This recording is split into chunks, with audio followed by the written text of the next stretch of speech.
देखिए, वोट चोर गद्दी छोड़ जो महारैली हमारी दिल्ली में 14 दिसंबर को होने जा रही है, तो उसके लिए पहले भी हमने प्रदेश कांग्रेस कमेटी में रंधावा साहब आए थे, गहलोत साहब, पायलट साहब, सारे लोग, जूली साहब, सारे लोग थे।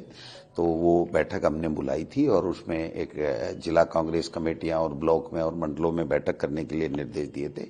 वो तकरीबन 80% जगह मीटिंगें हो गई है, तो उसका फीडबैक भी लेंगे। और आज विधायक और विधायक प्रत्याशी 2 दिन हम लोग जैसे जैसे सुविधा के हिसाब से वो आएंगे, उनसे भी चर्चा करेंगे कि भाई कितने लोग कहाँ से, क्या, किस तरीके से, किस साधन से आएंगे, उनके सर्दियों का मौसम है तो रहने की व्यवस्था कहाँ क्या करनी है और खाने की व्यवस्था क्या करनी है, ये सारी चीजें हम करेंगे, जिससे जो जाने वाला, रैली में जाने वाला, क्योंकि भारी उत्साह है, 50,000 के लगभग लोग जाने की कह रहे हैं, तो उनके लिए व्यवस्थाओं के लिए हम लोग चर्चा करें। राजस्थान में भी एसआईआर का काम चल रहा है, लगभग कंप्लीट हो चुका है।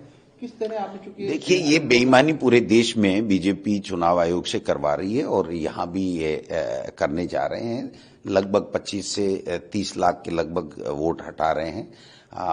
फॉर एग्जाम्पल, मेरे सीकर जिले में 60,000 लोग तो ऐसे हैं जो मैं समझता हूं कि जो पहचान ही नहीं कर पाए वो, या उनके बारे में कोई, उनके पास में कोई सूचना ही नहीं है।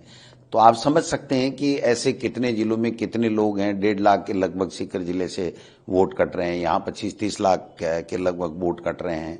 तो डेथ समझ में आती है, परमानेंट शिफ्ट अगर हो गया तो समझ में आता है, लेकिन अब्सेंटी दिखा करके और इसके साथ साथ जो नए जोड़ रहे हैं उसमें भी एक तरफ तो कह रहे हैं कि साहब हम डबल को काट रहे हैं और जो नागरिक नहीं है उसको वोट जो है वो काट रहे हैं, और दूसरी तरफ फर्जी वोट जोड़ रहे हैं।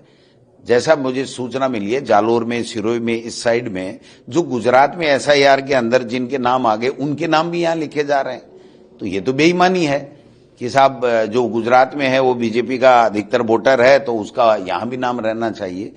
तो ये जो खेल चल रहा है इसका हम लोग मॉनिटरिंग कर रहे हैं, एसआईआर की प्रक्रिया पे पूरा ध्यान रखे हुए हैं और चुनाव आयोग को ज्ञापन भी दे रहे हैं कि इस तरीके से ये गड़बड़ी नहीं होनी चाहिए, क्योंकि अब जनता इनको पसंद नहीं कर रही है बीजेपी को। ये तो केवल संस्थाओं के माध्यम से बेईमानी करके, वोट चोरी करके जीतना चाहते हैं, जिसके ऊपर हम लोग अंकुश लगा।